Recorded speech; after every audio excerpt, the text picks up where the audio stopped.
Welcome back to AI Diatribe, everyone. I am Jason Lowe. I am your host, and I am joined today by two people, Matt Conweiser, my co-host from IBM, and I am also joined today by Dr. Mechie Nkengla. I think I got that right. And she is joining us from Chicago. She is our honored guest today, and there's so many cool things about her that I don't know that I could do it justice. She has a couple of companies that she's running. She's the founder of Nucentia, and she's also the CEO and chief AI and data strategist for Data Products. But she also has her doctorate, and she's doing a lot of other things. So I think probably the most prudent thing at this point would be to say, Mechie, tell us a little bit about what you got going on. Well, let me start off by thank you all for having me on the podcast. I like to talk about things that I'm passionate about, and this is another platform from where I get to talk about the things that I'm passionate about. A little bit about me. Now, I was born back in the 80s. Now, we're not going to take it that far back, but I am a recovering mathematician. Recovering Because you never quite recover, right? They always pull you okay. back. There's something about your training that is embedded into your DNA that, like it or not, the truth matters more than the feelings, and it's always a point of pride to challenge. And this does not work well in business, by the way, if you take that sort of mindset. But anyways, I'm a recovering mathematician that happened to do research in the data back in the very early days in terms of foundational and computational complexity that has led me on this more than 2 decades journey in IT, and basically the highlight of innovation, because data underpins everything from different perspectives. Did worked at a couple of startups, did a stint at a national research lab, ended up at a large consulting firm with Ernst & leading Young, the center right? of excellence. That's right. Leading the center of excellence out there before starting Data Products, where I have been ever since, and get the honor to work with some really smart people, meet some even smarter ones, and work on problems that matter for the world. Amazing. And so just so everybody's aware, so Mechie, you and I have a little bit of a backstory as well. We've known each other for a few years. We've talked about AI and data over French fries. And by the way, across the street from where we had those French fries, there is a new place that only makes French fries. And they are Okay, now, fantastic. next time I'm in New York, it's a date. We need to go data and French fries. We should have a Data thing and about French that. fries. Yes. That's right. I love it. Now, the reason why I asked if you would join us today was because of something that you had posted on LinkedIn a few weeks ago. And it was specifically about the topic of AI literacy. And I saw it and I thought, this resonates with me so hard. And I thought it really did with Jason as well. And the opening line was, AI literacy is not a checkbox. And I have been preaching that every time I have an opportunity to talk to people about this subject, because AI literacy is so critically important, not only because of biases and a lot of other things it can do right and can do wrong, but you call out 4 specific areas that make up AI literacy. So I'm going to replay those. And I would love for you to open this podcast with your perspective on AI literacy and a little bit about what makes these 4 areas so critical specifically for AI literacy. And you can play it from a corporate perspective or an individual and personal point of view, or a little bit of both. And then the 4 areas are responsible AI. And that's a podcast in and of itself, frankly. So the second one is risk awareness. The third one is human judgment, and the fourth is operational readiness. So this is how I wanted to open this, was what's your view on AI literacy and why it is so critical for individuals and businesses, and how do you translate it to these 4 tenets? Wow. What a wowza. You opened with the really big guns, right? Don't you, Matt? Mm-hmm. That's a really big, complex question. It could carry the entire podcast And it and then probably more. will. We'll take it apart. We'll keep going. But that's what I I'm wanted going to to put set my the feet up stage. and grab some popcorn, and we'll be good, man. I'll just That's watch what you I go. wanted to set the stage. Now, Jason is the straight man. He'll come in with facts and figures and supporting details during this whole conversation. But I'm the one that tees things up. That's how we work together. So I would love to know, what's your point of view on why you've made AI literacy such an important topic and around these areas? Ooh, the importance spans a gamut. But let me see if I can pick a couple of points and talk to those specifically. Now, I started realizing AI literacy and data literacy, because really they go hand in hand, was critical. Like, this is 2019, and I've been delivering consulting work in the space for a couple of decades now, almost 2 decades. And what you realize, and I am sure most of the listeners have or did have at some point, is I'm speaking to the really senior leaders. A couple of things become really clear. There are keywords that they use over and over and over again. These are words that are in media, and you use them to show that you know. But at the basal level, there is a fundamental lack of understanding what these things are, right? One of the most common ones you find, I think maybe repeats itself today, is there's a lack of distinction between machine learning and AI. And there are times when you can use them synonymously, but there is a distinct difference fundamentally about those two terms. That's why they exist. And so by speaking with senior leaders that I'm talking to in business, became really clear that there's a fundamental lack of understanding. Now, these are very well experienced, very accomplished businessmen in their fields. And by the nature of where they're working, we're put in a position where we have to learn new things fast, constantly, all the time. So they do what they can best. And so that was the opening, if you will, in terms of the importance of literacy, for both from a data and AI perspective. Now, let's fast forward to today, and let's think of it from perspective of requirements. Yes, it's important, but why is it required? Why is it pertinent? And I can give you a host of reasons, but let's start with one key one. Let's start with the EU AI Act. One of the key clauses embedded in that, and this was, I think, came into effect last year, but this clause, they gave a gap and is coming to effect, I think, in August or September of this year. This is in regards to AI literacy. And Matt's your initial point is it's not seen in this checkbox. So the requirement for all companies that operate or leverage AI in EU is a requirement that they have AI literacy. And how is that checked? It's not by taking a course or a workshop. It's by an audit. So if something goes wrong, you as an organization must prove that the operator, the owners, the purveyors were trained and used their training effectively, and still it failed. So this brings up a key problem. It's not just a tech check mark where you say, oh, we've trained the people now. How do you audit that they were actively using it correctly? What's the right framework to ensure that you can capture this literacy and map it so that you can prove to the powers that be that is being used effectively? And the breakdown into those four categories is a great way to look about how you put gates up and measure things and manage things in terms of how AI literacy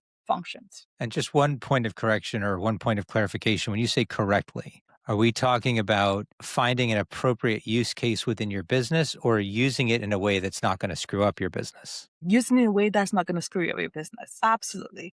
And thank you for bringing it up, because the word correct is subjective. Well, it's interesting, this perspective and kind of where we're going with this, because it leads to a more basic question. And I'm going to play the straight man here, like Matt mentioned, and bring up a little bit of stats here.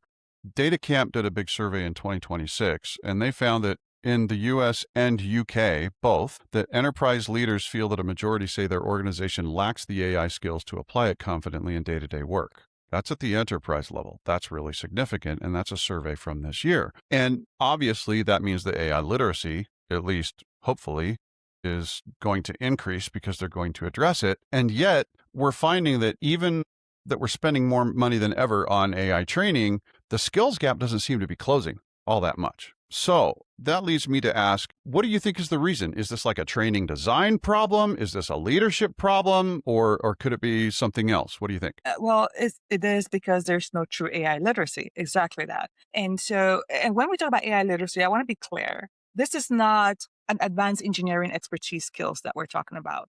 This is more foundational literacy in the workplace, not specialized development skills. So this is about the ability to interact with AI, to ask questions of it, to challenge it in a way that makes you use it effectively while understanding the caveats. Fundamentally, at the core, that's really what we're talking about there. So it's more about familiarity than anything, because you're talking about people feeling comfortable enough with it to be able to question it, to challenge Absolutely. it, like you said. Confidence. I know so many people everywhere that are scared to death to talk to ChatGPT because they're afraid they're going to break something, which is not atypical. There's a lot of people like that. There's got to be a bunch of people in companies that are doing the exact same thing, don't you think? Absolutely, without a doubt, right? There's a fear of it taking over your work, and so they make you use it, and you have to use it. Let me pose to you this question. There's a lot of enterprise AI solutions that's basically embedded within a lot of large organizations right now, and people use them, right? But and use them in whatever way, and they count whoever's in charge of it, record success, the ROI, the measures, the hours used, or number of people using it, Or right? tokens consumed or something like that. Something like that. That's not true ROI. That is not true ROI. If I was a business person, and I buy a tool, any business person, you buy a tool, your ROI is cost. How much did cost go down? How much did revenue go up? How productive are my employees? How much less time do they waste? But it's very hand wavy how that is measured, right? And a huge part of that, again, is that confidence. If people don't understand, they fear it for whatever reasons, they're not effective in how to use it. A key part, and you all know this, even if you're comfortable with the tool, the hard part and the hardest part is how to ask a question. That determines the result that you get from it. Yeah, and so I couldn't agree more. And I think it's funny because I liken my interactions with AI as much as I do with my kid. Because if I ask my kid to do something, they will do exactly that and not a thing more. And if it's not what I wanted, it's my own fault because I wasn't specific enough with them. Even if they were just being a smart aleck and just, well, you said to do this, so I did that. And that is exactly how AI behaves because it's just so absolutely literal.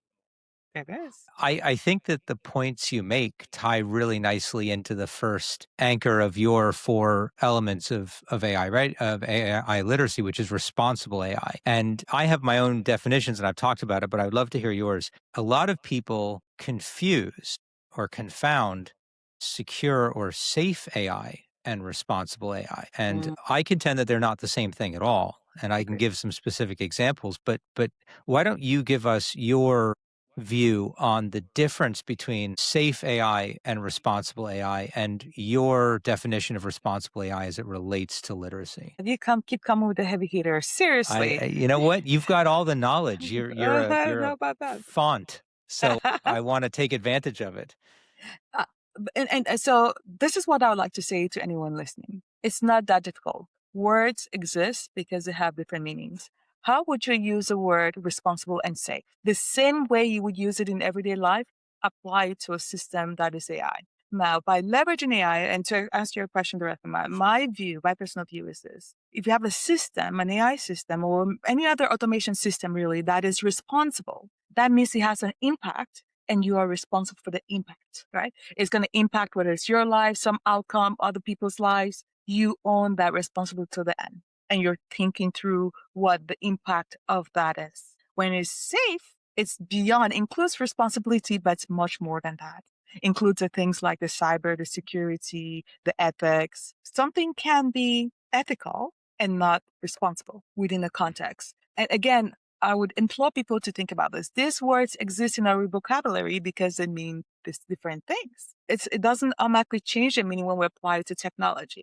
How you would use ethical in your everyday life versus responsible versus safe, those same words and concept carry through when you think about systems like AI systems. Well, it's kind of interesting because in this context, as you're defining it, I remember as a kid, my parents going, be responsible, okay? Using responsible synonymously with being safe. And so there seems to be in the English language a correlation between the two, but you're talking about responsible AI in the terms of responsibility, not necessarily the way that we're used to referring to it based on what our parents used to tell us when we were kids and we were going out and playing, right? But see, Jason, I'll push back at that because they're telling you about the outcome, right? Safe in terms of your safety and maybe the safety of the people around you. So you interpret it as it meaning that you were safe. But I would push back and say, I bet you they meant being responsible for the outcomes of the actions while you're out there. That includes safety, absolutely, but it's more than safety. Well, I think maybe the perspective, and this is going to be circular logic in a sense, but, Maybe. be responsible, which means don't do anything that you would have to bear responsibility for because that's a really rough responsibility to have, something like that. So that's kind of the perspective I saw it as. Maybe I was unique. I don't know. Listeners, feel free to chime in the comments on the video and tell me just how right or wrong I actually am. Can I stand in the middle here? Like I can agree with both of your perspectives. And I think what I really liked when you opened this answer was, think about it the way we use the English language and would use it in any other context. And safety and responsibility are arguably two different things. And I see Jason's point of view as well, right? If you're expecting somebody to be responsible, then that would include being safe, like looking both ways before you cross the street, holding somebody by the hand. You can hold your little brother or sister by the hand and then not look both ways and still cross the street. So you can demonstrate elements of safety without responsibility or responsibility without safety. And I think that really gets confounded when you talk about AI applications, specifically because the AI prompting, the way it works, is designed to try and just go along with what you're giving it. It very seldom will just vehemently disagree with you unless you're hitting a guardrail. And I think responsible AI is a big problem because it really is dependent on one of the other things you bring up, Mechie, is human judgment as one of the four elements. Human judgment plays directly into AI or responsible AI because it is a subjective measure, right? When I used to work in cyber, we used to work with compliance, right? And chief risk officers, and they had spreadsheets, sometimes many pages of spreadsheets. And all they had to do was make sure that every box was checked. It was not a subjective measure. It was just, here's the list. Either you're there or you're not there. Responsible AI doesn't work that way. So how does a business, in the context of AI literacy, how do you teach business people who are not technologists how to be careful with AI so that they can use good human judgment and still practice responsible AI use? That's a good one. 2 points. The 2 points that come to mind immediately are these. The first one is we keep telling people to learn AI, and we need to change the way we use that. Because I think the interpretation of learn AI is meaning learning to code or not learning to think along the tools, right? I think our language in terms of how we tell people become AI literate needs to change. Maybe we use the word literacy instead of use learn AI, which is the more common use. I think that needs to change. The second piece is this is ubiquitous, I think. Think of AI as a new intern, has a great degree, lots of training from great universities, but no real world experience in your business. And you have someone with an MBA comes to your business and suggests, how do you interact with this new intern or new career hire? You listen to what they say, you challenge, you find gaps in it, right? You push them back to give you a report, you read through that and send them back, you review. This is what we all do when we hire someone new to the business until we get to the point where we're certain that they understand fundamentally who we are, how we think, how we plan to drive things. We don't just give them the keys to the house and walk away. So for your question, Matt, is treat AI as an early career person that has the credentials, but no deep personal experience about what your business needs or should function. This is actually really pertinent because I'm an adjunct instructor. I'm not a doctor that's, teaching people, but I do teach in the business school at the University of Utah. And it's really interesting to see these kids getting close to graduation. They don't have the tribal knowledge. They don't have the ability to walk into a situation and be able to read the landscape because they just don't have that experience and they don't know what they don't know. And exactly. AI, as you say, is much the same way. It's almost like we need to somehow teach it the lay of the land in order to get it to be effective for us. But I think that kind of distills itself back to your original point, which is when we're constructing our prompts, when we're asking it questions, we need to make sure that in the case where that tribal knowledge or that environmental factor exists, that the facets of those that are important to the answer of the question are included in the context of the prompt itself. So have you seen any improvement in this type of behavior due to MCP servers, things like that are meant to kind of give large language models, since that seems to be what we always talk about a lot, the ability to have a little bit of a memory or a reference bank? I mean, does that help at all? I have not. And this, Jason, this is a great point you bring up. And I have not, that doesn't mean that does not exist. It just means I have not been exposed to that if it does exist. Again, audience, please chime in here and let us know, right? Help us build our knowledge base as well. What I find interesting here, and this is a point I've been trying to make all the time, there is this permeable decision about jobs and AI and jobs. And I think we need to take a step back. Skills or tasks, jobs, and professions are not the same. There are tasks that AI and more automation can help us and overtake, absolutely. But jobs, in my view at least, are a collection of tasks and skills, right? So as a whole, in terms of a job, it'll be a hard place for me to see an AI or automation or AI innovation tool that can completely replace it. If there is such a job, it absolutely should be replaced, right? A job that's made up of skills that can all be replaced. It actually should be. Whatever a human is doing there is wasting their time. They're not being fulfilled, really. They're not being pushed to their utmost potential. And my goal in this life that I'm blessed with is to experience as many things and get pushed to higher levels as much as I can. And I know some people don't believe that, but that's my firm belief. Now, move on to professions. Professions are a series of jobs that have regulations and standards attached to it. I don't foresee seeing AI taking over any of these. What I see is AI or technology taking over some skills, the idea of jobs getting rearranged because different skills are being put in, and professions changing by different standards because, again, their jobs within the purview are changing, the jobs and the skills. So you have skills, you have jobs, and you have professions. What do you guys think about? So, first of all, I agree with you. And I think that it's interesting you said that. The idea that lower level jobs you don't need humans to do those things anymore, and there should be a higher purpose for humans over machines in the workplace. And I'm paraphrasing that. That's not exactly what you said, but that's what I heard. That's my interpretation of it. That's not what I said, folks, because I want to be careful. I never said lower level jobs. That's very important. Go ahead, Matt. So then, no. So then this is a good way to describe it. So you were saying, though, that at least what I heard was that there can be jobs, there should be jobs that AI can do that humans don't need to do. So what category or what class of jobs would you put in that bucket? I'm going to be cautious here, and this is how I'm going to say it. The jobs that I think should be replaced are jobs that contain skills or tasks that are all replaceable. As simple as that. So things that are highly repetitive, don't require any creativity or necessarily any free thought, right? Highly structured, highly governed, highly process oriented, just, stamp and pass, stamp and pass, stamp no and pass. Human interaction, no human emotion, humanity needed Right. in that process. Absolutely, yes. Like ingesting checks at a bank. Absolutely. Check comes in, read the balance, read the transfer, read the notations, capture it, pass it on, keep going. Just correct. Okay.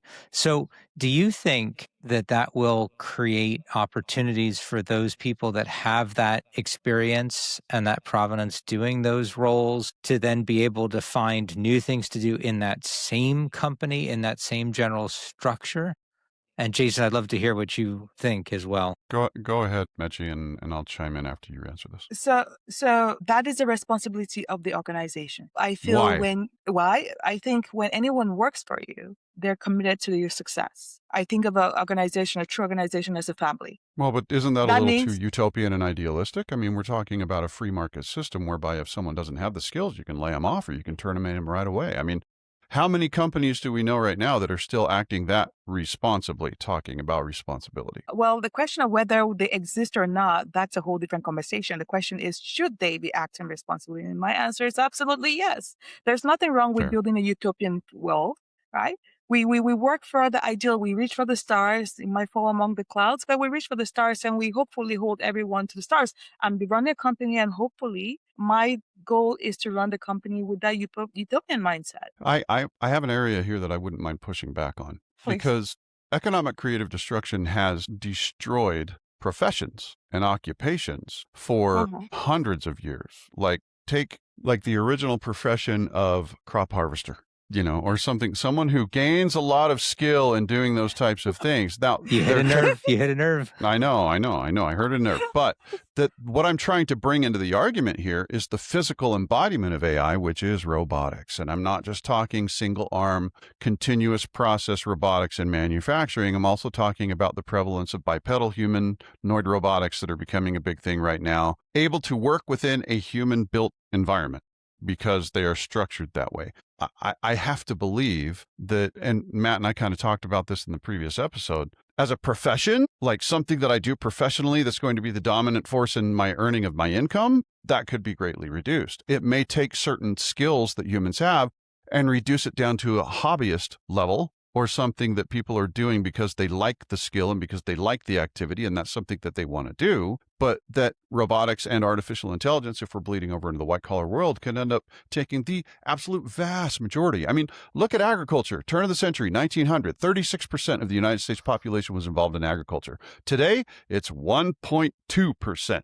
There are different professions that were tied to agriculture that no longer exist because of the advancements of technology. Agreed. Now, let me push back. I guess I would reframe that. And this is where I'm pushing back on the use of the term profession. Okay. I would not call the farm worker as a profession. It's a job.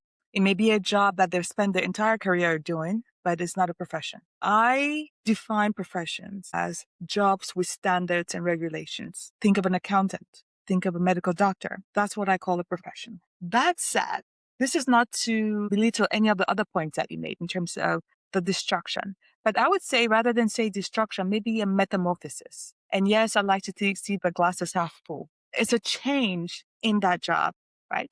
Again, let's using that example in terms of agriculture.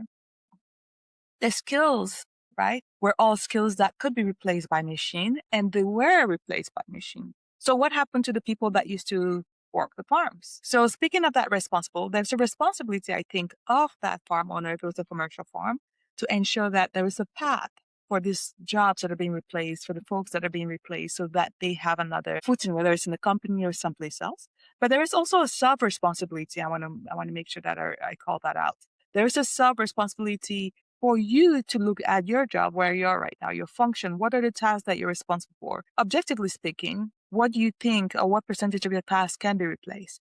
And get other skills to get up with the times. That's fair. That's fair. One thing that I would counteract to your counteraction is you talk about profession. Well, I don't think that anyone would argue that professional baseball players don't have a profession. I mean, they're getting paid tens and hundreds of millions of dollars to play baseball, but they don't work within the framework that you're talking about. I'm not sure that the word profession or the application of the word profession as we do apply it across industry and skill and work today really is as limited as you're saying it, because I can be a professional underwater basket weaver. And if someone's going to pay me tons and tons of money to do it, okay, great. It's a profession, even though it may not be governed. It's a job.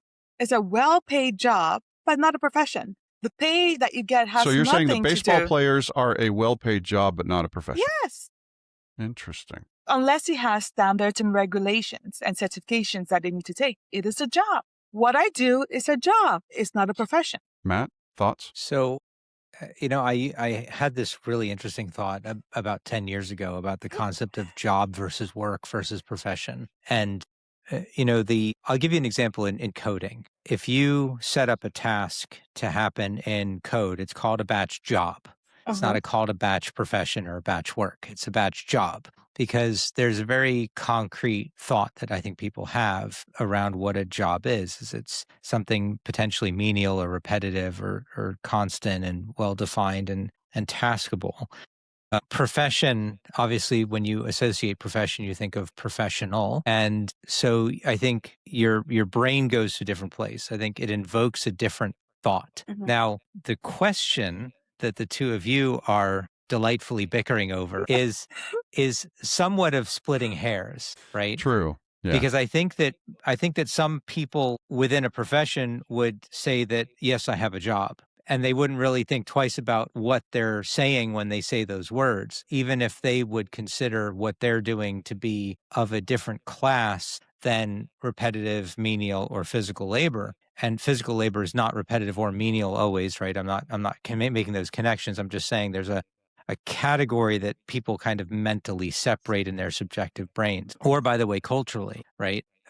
So I think that I guess, once again, my opinion lies somewhere in the middle of this, where I fundamentally agree with Mechie, but I also see Jason's point of view on this. Now, if we needed to create, now follow me here, and I'm going to go wacky on this. Boy, let's go. Let's say we wanted to create a caste style system Boy. in the context of adoption of AI.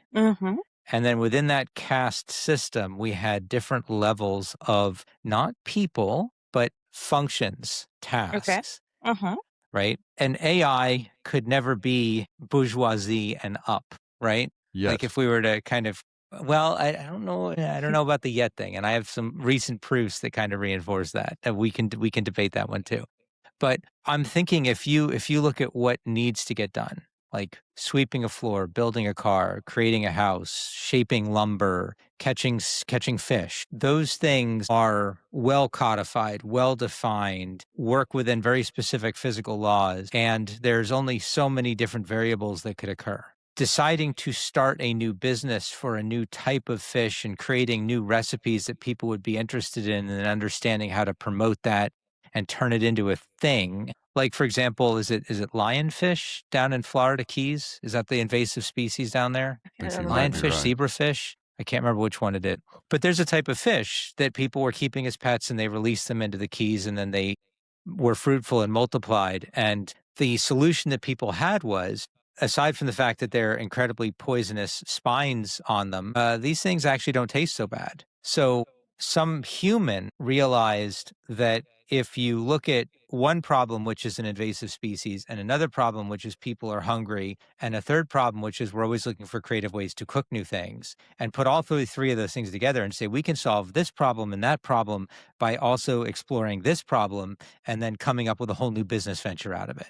And so the machinery that can fish for these invasive species can be mechanized and repeatable. The person that designed the whole thing and came up with the concept cannot. The person that came up with the recipes and does the cooking can't, because the fish are all sorts of weird, odd shapes. And by the way, you have to be incredibly careful about removing the poison glands and the poison spines, or the fish becomes tainted. So, I can, in that example, separate the job from the profession, and also what a human can do versus what a machine can do, and what I don't think a machine will ever be able to do. And I think that if we can figure out how to translate that into most businesses, you'll find that the pattern fits just about everywhere in different ways. And it is sort of separating jobs from professions, or a task from work, or creative human applications versus menial labor. I mean, I don't know, like I think it's all there.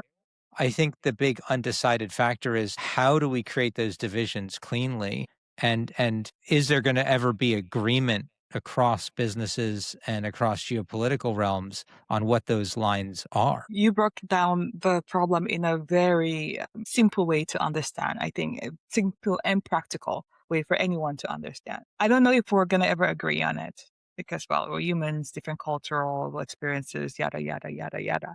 But what I think it speaks to is, how do we train people in the different skills? Really, that's really what matters, right? Bring it back to our AI literacy and data literacy. Training exists, but capability doesn't. Why is that?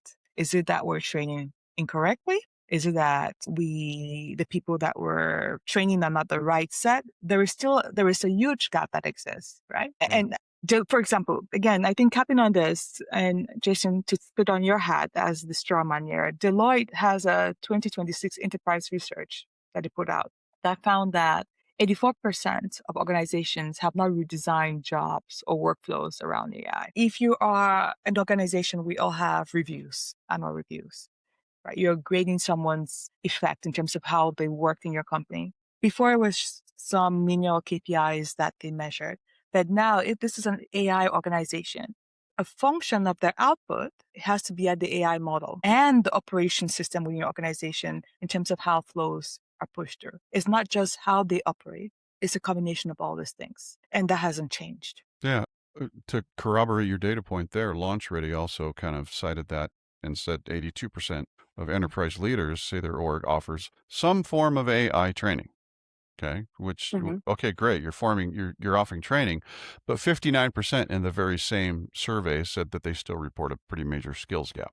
Interesting. Yeah. One thing that is really, really important to me, and I want us to set some time to talk about this when we talk about AI literacy and technology literacy at large, is from a global and youth perspective. Okay. Right. So thinking about Africa, for example, Africans' young population is projected to grow about 450 million by 2035. So less than a decade from now. And AI would add about maybe 3% in terms of of that growth, right? If the economy existing skills. But to date, less than 1.5% of the continent has investments in AI. 1.5% of the population, or the sovereign governments, or what is that? I would say in terms of we're talking about, I don't know. No, where did I pull that stat from? Because the first thing that came to mind when you mentioned that was, and I thought you were I going would to say go this way. government. You'd say government. See, because one of the major problems there is going to be actual infrastructure. I mean, how much of Africa as a continent truly has access, unfettered access and regular access to the internet outside of, cell phones certainly help, but you can't run an entire business on your cell phone. So you do need some sort of You can. infrastructure.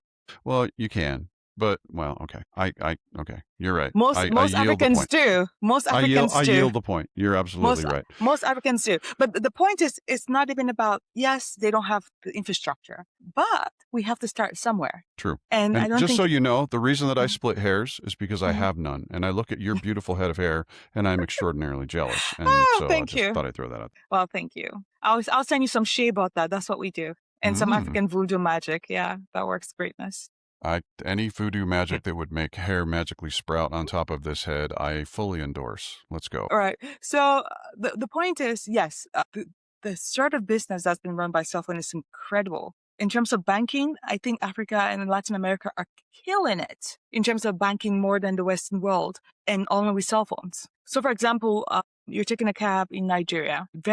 People don't really use cash anymore. I pay with my phone, my mobile banking, and transfers to the cab driver's account, and we're done. So it's been pushed up a lot in terms of the innovation, in terms of how percussive it is, in terms of how people use mobile banking and technology from that standpoint. What I'm saying is AI is something that's here to stay. It's not going anywhere. And this is a huge fraction of the world population that is shut off. From a skills perspective and a representation perspective. And when I'm talking about representation, I'm talking about AI is developed using data, and the data is primarily Northern, Western, of Western nature, and white in particular, and white male, right? So imagine the largest growing continent in the world is not represented in the data that's driving the world economics. And they're going to learn to use it, which means that we can get to a conversation about technology colonization that's happening.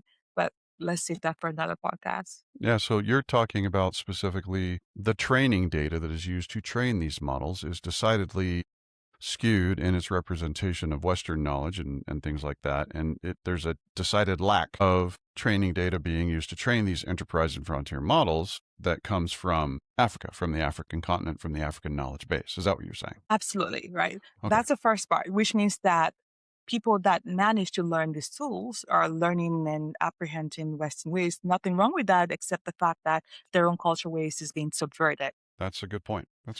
And this is not just Africa. This is across LATAM as well, or the global south. And they are the people with the workforce. And we're talking about training the right way so people that are coming up have the great education to be able to contribute meaningfully into the world. We should start with the populations that are growing the largest. Can you give us an example of maybe some of the knowledge of these areas that is not necessarily being used for the training of these AI models? Like, what type of stuff are we missing out on here? Mostly everything. Take your basic large language model, right? Ask it any question. It would surmise there are certain facts that have been fed into it. And it's improved over time. Yes, they're doing some work. But because the population itself doesn't really communicate online, right? Other than WhatsApp and Facebook, there is no true way to sort of capture the data to train these models. So how do we fix that problem? Like I tend to look around and look down when I'm thinking in deeply about something, and this is something I'm really passionate about. So I've been crunching this conversation, and I hate hitting dead ends. And I feel like between discussions about what is safe versus responsible, what is a job versus a profession, how we solve for differences in cultures, differences in geopolitical and social aspects of how people do business and what they define as successful, is generative AI, and I will say generative AI specifically, going back, Mechie, to how you opened the difference between machine learning and AI. So I'm going to be more specific. How does generative AI help solve or balance that equation, or does it just make it worse? Right now, in the context of how it's used, is making it worse. How can we solve it? I can tell you how some other geopolitical areas are trying to solve it. I think it was the president in Brazil that suggested a LATAM-based LLM There's certainly one in China, certainly one in the Middle East that again captures not their language, but also their cultural nuances and what's acceptable and is built specific for that area, right? And again, it's not something that needs to be built from scratch. You take the learnings and the knowledge and the research that's out there that's been pushed out by the West, and you create something that represents the people. Does it represent the people, or does it represent the technological innovation and the knowledge of the West? Well, that's exactly the point we're arguing for. And if you build it specifically on the data that's captured by that people, it represents them. So a good example is this. If you were to go into, well, I did, if you went to a LLM right now and ask it for what is described as good, the context of what is good varies by different culture, right? So if you ask it what is good, it's going to give a response that is very Western and very American. That's not necessarily the same thing if I was based in Africa asking that question. It's not a what do you call IP? It's not a technology that changes value by IP. There are technologies like that. So let me ask you this. I mean, even in that example, there are models that aren't just based in the United States, right? So we know that models can carry a fingerprint of the ideologies of the people or the companies that build those models. That's been proven. Right.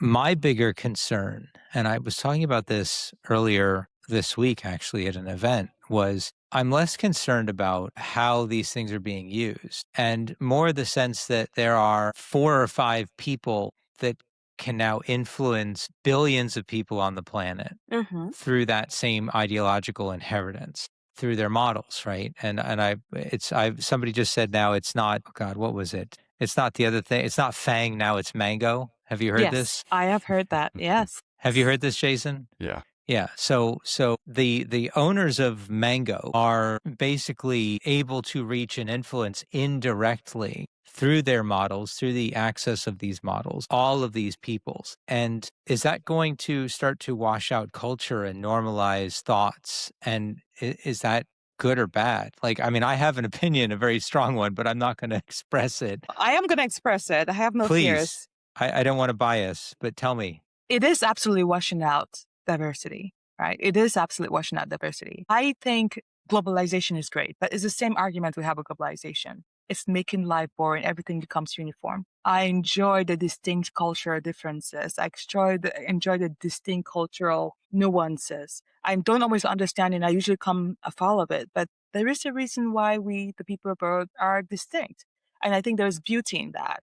That doesn't mean to say there are no issues or problems that come along with it, but I think there's a fundamental beauty in that distinction and that difference. And I think the technological innovations are, again, uniformizing, if that's a word, all of this. This is what I call technology colonization. So I agree with you. I just didn't want to offer my opinion before you shared yours, but I do worry about that, right? I mean, people talk about how creative they've become with these models, not realizing that if they leave the model to do the creativity for them, that they're not actually being creative, that the model is just parroting what it was taught in a way that meets the perceived desire of the prompter. So I want to bring this back to the beginning because we've covered so many different topics. So we started this by discussing AI literacy, and we talked about responsible AI, risk awareness, human judgment, and operational readiness. And I think we've probably done a really bad job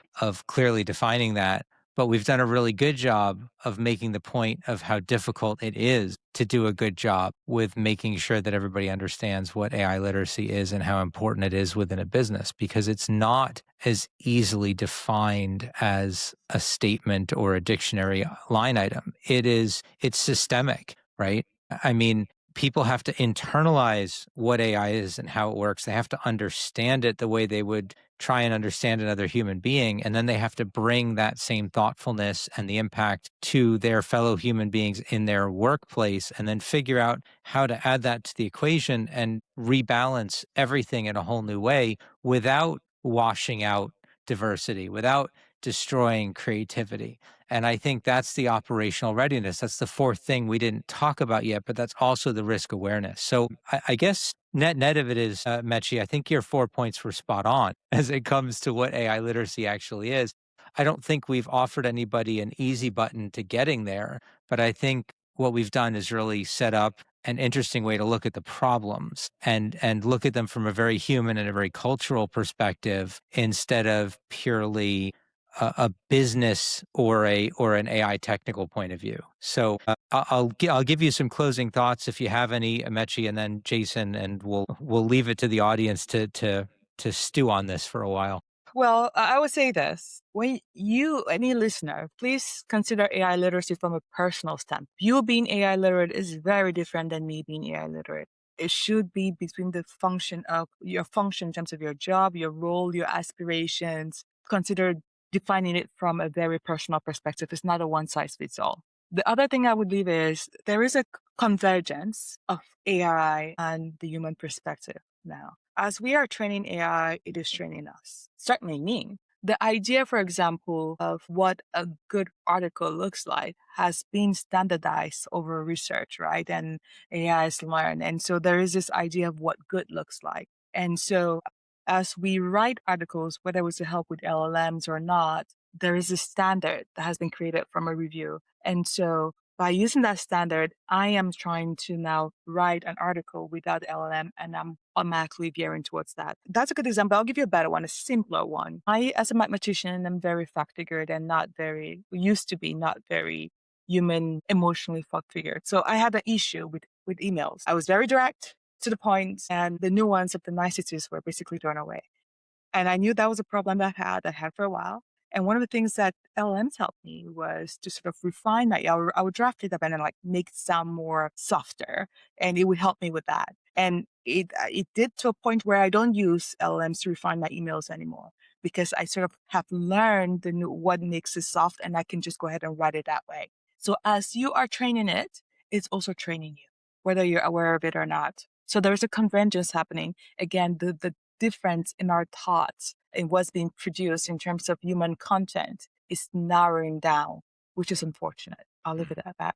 Well, this has been a wide and varied and deep discussion in many ways, but I think the final point that I would like to try and make is that before I close this out is that it all comes down to what are you going to get out of it?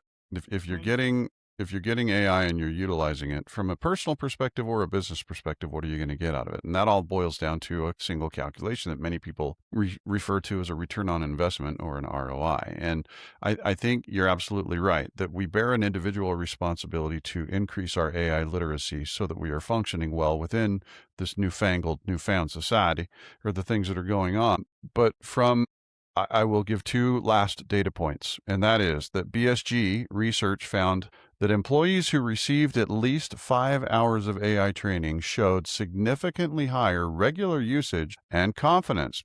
How interesting is that? With in-person coaching making the biggest difference across age groups. Kind of interesting that the thing that is going to cause AI literacy to improve in a corporate setting is not AI itself, but human-to-human interaction. And the second data point I would offer right now is that organizations with a mature organization-wide AI data literacy program, they see the share reporting significant AI ROI jump by 42%, roughly double the baseline in AI return on investment once they have instituted an org-wide AI data literacy program. So if that doesn't tell you where responsible corporations, as you say, in our utopian vision of what companies should do to try and help their employees prepare themselves for this new AI-centric world, that right there is a data point that backs your perspective, Mechie, I think. Well, thank you for saying I'm right. I always like hearing that. Well, on that note, I think it's probably a good point for us to say thank you, Doc. Thank you for joining us today and having such a great conversation. Any final thoughts to add? If you were to give any advice to anyone on where they should go from here, what would you say? Become AI literate. I mean, that does say it all right there. And, That's it. and where do we go? I don't know where to go from there. So how would you define AI literacy? Just what does that mean to you? No, I'm not going to go. So that's, all of a sudden I'm getting a flashback, but there we go. That's yeah. You should make sure everybody knows what a Mobius strip is at the end of this. By the way, Come back to the beginning, yeah. Yeah, there we go. All right, everybody. Well, thank you so much for listening to this episode of AI Diatribe. We'll thank Mechie for joining us today, and so until we see you next time. Thanks, all.